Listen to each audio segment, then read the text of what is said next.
Smart home technology isn't new. Back in the mid 70s, engineers developed the first home automation platform. It was something called the X10. Homeowners would use these boxy command consoles and walkie talkie sized modules to send signals through their home's electrical wiring to control devices remotely. As you can imagine, based on that description, sometimes it worked and sometimes it didn't. Fast forward to today, and smart home technology is so dialed in that it can control everything from in-ground sprinklers to smart thermostats. An ad in last year's Super Bowl even joked that we're on the verge of smart homes that can even read our minds. Hey babe, check this out. Alexa, it's game day. Streaming football on Prime Video, closing blinds, chilling rosé. Rosé? Well, it's an afternoon game. But consumers aren't the only ones using smart home technology to trick out their homes. Utility companies across the U.S. are using it to run energy efficiency programs. Angie Ostaszewski works on energy efficiency at the Illinois utility Ameren. And when Ameren's CEO met with Google back in 2019 to brainstorm ways to utilize smart home tech for their customers, Angie was put in charge of designing the pilot program. So Google actually met with our CEO, and they talked a lot about the future of energy and had a lot of conversations about smart home. And we came back and were brainstorming and ended up crafting this pilot where we were giving smart home makeovers that would also have energy management benefits, but also mobility benefits for customers. So we bundled a lot of different things together. Now, to think through the mobility benefits piece, Angie spent hours talking with the man who had cerebral palsy, because she knew that gathering data points from an online survey would not get her the details she needed to make mobility-friendly smart homes. She needed to know specifics, and he gave them to her in spades. If he gets into the shower when it's still too cold, it would literally shock his body. And that would leave him really tired, really shaken. It led me to the conclusion that we needed to get him a thermostatic shower valve. This device mixes cold and hot water to a preset temperature, so when it comes out of the shower head, it's just right. Now, it wasn't something Ameren typically gave out as part of their program, but since it had a clear energy-saving benefit and a major impact on the quality of his life, Angie knew her team needed to install one, and that was just the start. I mean, when we came back for the follow-up visit, he's like, sit down right there. And then he's like doing all the voice commands in the living room. And it's like, like, let there be light. It's just really fun seeing that it reduces energy draining activities for him. It makes him feel more independent and empowered. And he's really like spreading the gospel of this pilot. He has really become a champion for it and also given us great feedback to keep improving how it works. Ameren's pilot program set the stage for other programs Angie helps develop at the utility. And to her, taking that time to listen to the participants was the linchpin of its success. I just really got to know them as people so that I could be the bridge and start thinking about what are other non-traditional applications of these measures. And I would have never thought about any of this stuff without the customers really lining out for me what their day-to-day was like. This is With Great Power, a show about the people building the future grid today. I'm Brad Langley. There's this perception that utilities are outdated and slow, that they're not embracing innovation fast enough. But the truth is, across the industry, there are lots of people working really hard to build that customer-centric, zero-carbon grid of the future. This week, we're talking with Angie Ostaszewski of Ameren Illinois about the importance and value of listening to customers. Everything around us can be personalized. Our homes, our cars, our online shopping experiences. And that's what we as customers have come to expect. So as utilities work to grow their business, they're also needing to think about personalization. And that means designing programs for specific groups of people and not just mass offerings for all customers. But serving the needs of everyone means collecting more than just a few data points. Angie Ostaszewski spends a lot of time listening to customers. As an energy efficiency consultant at Ameren Illinois, it's her job to make sure people enroll in the programs they offer. And she believes the best way to get customers to enroll in a utility program is to deliver what she calls non-energy benefits. It's very easy when you work in the energy industry to just become laser focused on kilowatts and therms. And I think that's why sometimes customers don't respond to what we're doing because they're like, I live in a whole world. I'm not just thinking about this. Serving each customer as an individual means understanding all the details. So I wanted to speak with Angie about how listening helps her deliver these personal experiences. We started with the non-energy benefits embedded in the programs she helps design. When you say the non-energy benefits, is it the impacts on life, or are there other kind of elements to how these kinds of technologies and programs can really, have benefit beyond just, what people traditionally think about energy efficiency? My team is very serious about customer service. And something that I've been highlighting is when we've been talking about the program is that when you call a contractor on your own time, man, is it hard to get someone to call you back. I just remodeled my house earlier this year, and finding a contractor took longer than the project. And our program, we handle the contractor for you. We'll assign one. We'll make sure they complete the project within a certain number of days. That's a huge relief for the customer. And it made me realize, if that had been marketed to me before I joined energy efficiency, is we'll handle making sure the contractor does their job. We'll QC it to make sure it was done well. That's super attractive, in addition to some of those quality of life benefits. Talk me through how you went from a PR intern to doing some program design to now being part of this energy efficiency group. I think it's an interesting progression, and just would love to hear how it transpired. One of the projects that kind of grew beyond just doing the storytelling part was we had this project with our tree trimming department of looking at, can we donate our tree trimmings to different zoos to feed the animals? And it had been done in Ameren, Missouri. And I just got super excited. Thankfully, the operations team let me be super involved, because I was all about, how do we design this program? How often are we delivering the tree trimming? Can we get them a freezer so they can store it? What should be the delivery schedule? Which animals is it going to? And so I got to go out to the zoos with them, meet with all the staff, and we did launch that program. And that was one of the first things that made me realize I love program design. And after that, I was working as our liaison to the energy efficiency group, where I met my senior director, Crystal Sims, and my current manager, Deb Perry. And they were telling us about the market development initiative. And we're trying to come up with the name. We're trying to come up with what agencies to partner with. What should the programming look like? And I was like, I was like, yeah, I want in on that. That's what I want to do. It was so serendipitous. So I approached them, and they brought me over to the team, and I've been working on MDI, since the year it launched. That's awesome. Now, the MDI feels like it's pretty broad in its scope, right? So we talked about the smart home program. We're talking about tree trimmings for feeding zoo animals, which is awesome. I think it also includes training electricians. How do you decide what becomes part of the MDI group? Is it you guys kind of internally brainstorming and saying, here's what we want to do? Or is it the organization saying, we have this challenge, you guys go figure it out? Or is it kind of a combination of the two? Probably a combination of the two. We basically have 3 regulatory goals that we need to adhere to.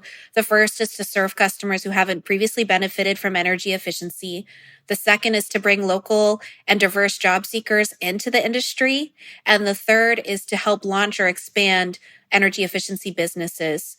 So it, again, is super broad, and it's not specific to jobs at Ameren. We are helping the industry throughout our service territory. So we do a lot of work with small businesses, mom and pop type businesses, small nonprofits. And really the goal is always, how do we infuse energy efficiency into an organization's existing mission? So for example, near me, we've worked with a Neighborhood House, a nonprofit, in the past, and we funded interns there. And one of their programs where they were struggling to get enough staffing was their Meals on Wheels. They deliver meals to seniors. They also deliver dog and cat food to seniors, because I didn't know until working with them, a lot of seniors give their Meals on Wheels to their animals and go hungry because they can't afford the food.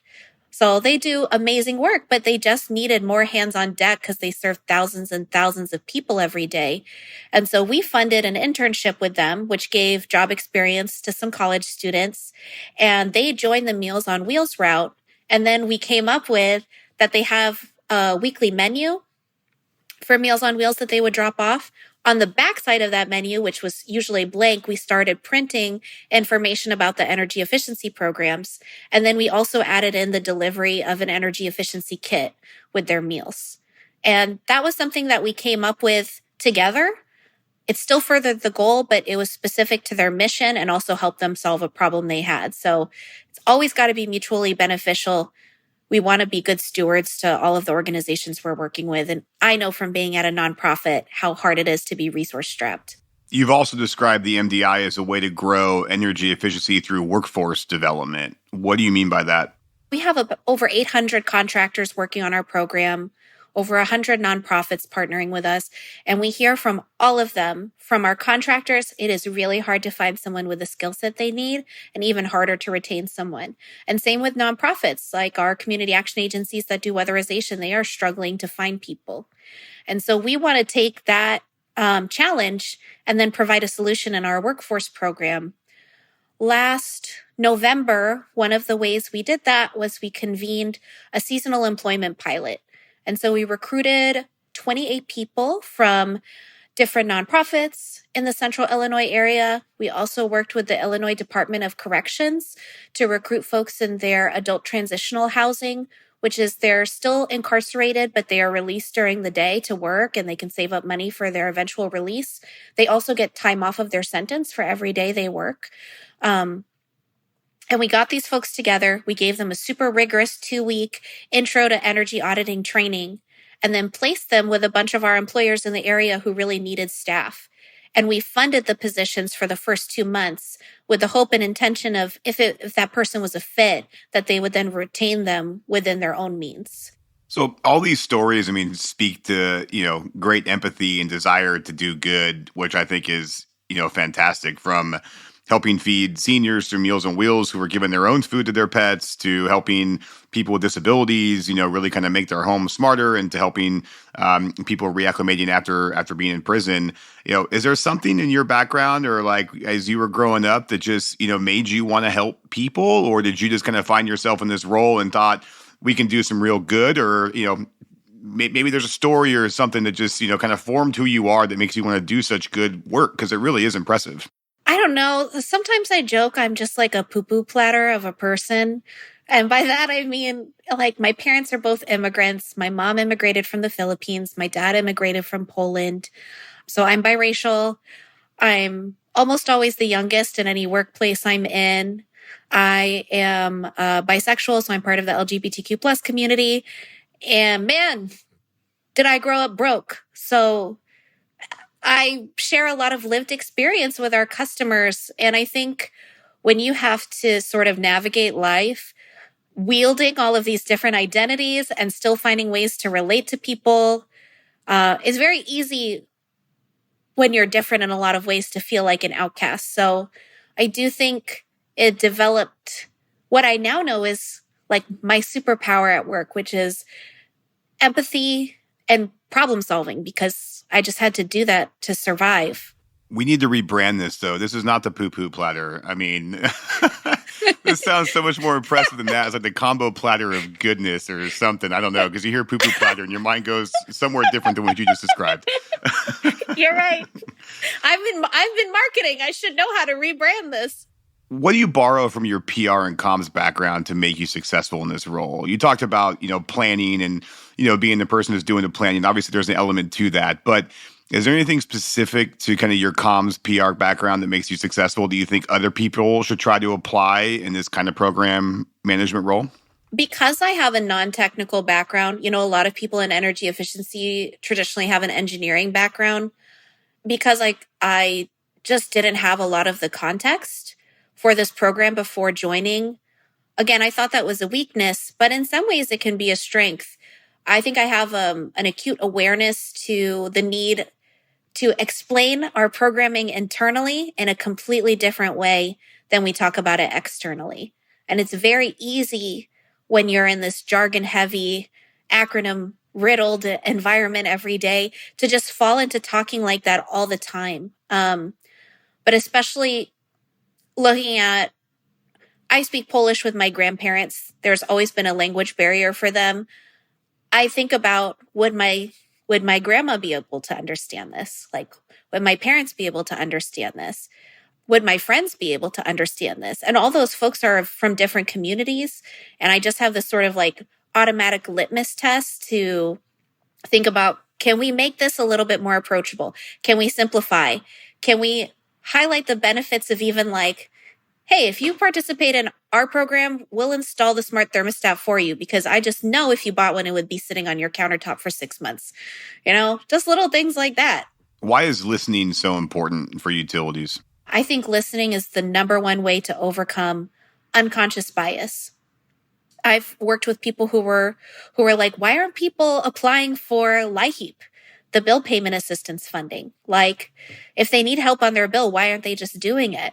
And when you sit down and listen to a customer and they say, I can't get transportation to the office. I have trouble reading the forms. Literacy could be an obstacle. I'm just intimidated by having to go somewhere and get approved for something. I can't find childcare to do it. There's so many reasons, but you would have to listen to understand those, especially if you've never been through the LIHEAP application process. And we're not going to be able to come up with good programs and solutions unless we listen and take all of that in. And that listening and being reactive to the community, I would think also ties into diversity, equity, inclusion. Can you talk about that a little bit? How does listening, really tie into DEI initiatives? If we are operating based on assumptions, we're essentially operating on stereotypes. We're taking just our own lived experience with either income qualified populations or people of color, and we're applying that because it's all we know. When you're doing that, you are not allowing for the other party to be the full person that they are. And you're only going to find out who they are by listening. There's probably some naysayers out there that would say, man, what Angie's describing is just going to it's a lot of work. It's just hard to do that much level of listening, to do that much level of program personalization. If there are naysayers out there, people that may have that kind of creeping doubt in the back of their head, what would you tell them? I would say first, listening, I think, should be a deliverable on any program that you're running. And if you do take the time to listen, you're going to have less cost down the road, fixing problems, changing the design when it's not working, because you really took the time to take in the information. And in an ideal world, we all want to provide a perfect solution right away. I'm not saying that listening will get you a perfect solution right away, but it will bring you much closer to a design that is benefiting the people you're trying to serve. If you take a proactive approach to listening and then, designing programs based on that, how can that shift the way utilities fundamentally do business? What's the positive outcome? We're hitting our energy savings goal every year.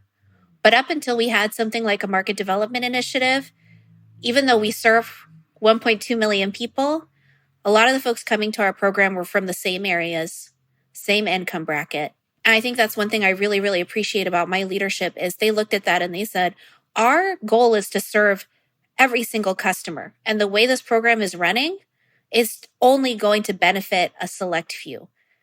And especially if you're at a utility, you need to think about, am I doing the work to make sure this program is accessible to every customer? That's a huge responsibility. Most businesses, you're selling sneakers, your target audience. You can really hone in. But in this one, no, we have an obligation to everyone. And that's a big obligation. To hear you talk about this, it feels pretty unique.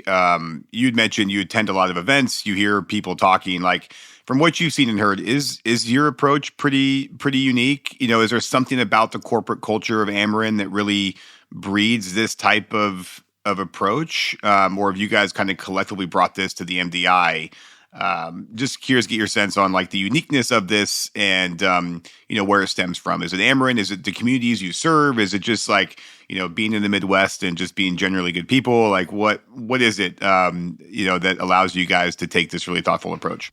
I think I mentioned earlier, this is the first utility program of its kind in the country. And what really makes it stand out is we have this funding available that doesn't have to directly tie to energy savings, and it doesn't impact our cost effectiveness, but it indirectly promotes more equitable savings, more equitable program design, and just a better quality program. Even though it's such a small percentage of our budget, it has made a huge difference in who participates in these programs. I think you made a really good point there. A lot of really good points, but one that stood out to me is just the fact that, energy efficiency savings are not the mandate here, which I think allows you to design things that have so many more residual benefits than just that kind of standard, 1.5 to 3%, whatever it is in savings. And you can really kind of think more broadly about other benefits we're trying to deliver on behalf of our customers. I feel like that kind of frees you up to be a little bit more creative and thoughtful in designing these programs. We are always keeping energy savings in mind. I mean, sustainability is a huge focus, but it's just not in the same sense of traditional programming. I think about, we've done every year a contractor development boot camp to bring in new contractors to our program. And we have an initiative that I ran for the last 4 years called Smart Savers, where we have local contractors come out and install a smart thermostat for you at no cost to the customer. I mean, we had a guy who came through this boot camp and installing one smart thermostat at a time over 4 months made over $50,000. Like, the man had hustle and he was just looking for an opportunity. And since then, he has added 5 staff because of the start he got with our program. And I'm so proud of him. Like, he's killing it. What is your superpower in helping drive our clean energy transition? My superpower is being a bridge between different groups and serving as a connector and a translator. It's where I've seen that I can be the most impactful for my team and the communities I work with. Angie, thank you very much. This has been a fantastic conversation. I really admire all the great work you and your team are doing at Ameren, and I think a lot of great insights here that hopefully others can learn from in terms of the importance of listening and designing programs based on that feedback from the community. So kudos to you and all the great work you're doing. Thank you. With Great Power is produced by GridX in partnership with Postscript Media. Delivering on our clean energy future is complex. GridX exists to simplify that journey. GridX is the enterprise rate platform that modern utilities rely on to usher in our clean energy future. We design and implement emergent rate structures, and we increase consumer investment in clean energy, all while managing the complex billing needs of a distributed grid. Our production team includes Aaron Hardick, Stephen Lacey, and Camille Stennis from Postscript Media. Ann Bailey is our story editor. The original theme song and mixing came from Sean Marquand. The GridX production team includes Jenny Barber and me, Brad Langley. If this show is providing value for you, please help us spread the word. You can rate or review us at Apple and Spotify, or you can share a link with a friend, colleague, or the energy nerd in your life. Thanks again for listening. I'm Brad Langley.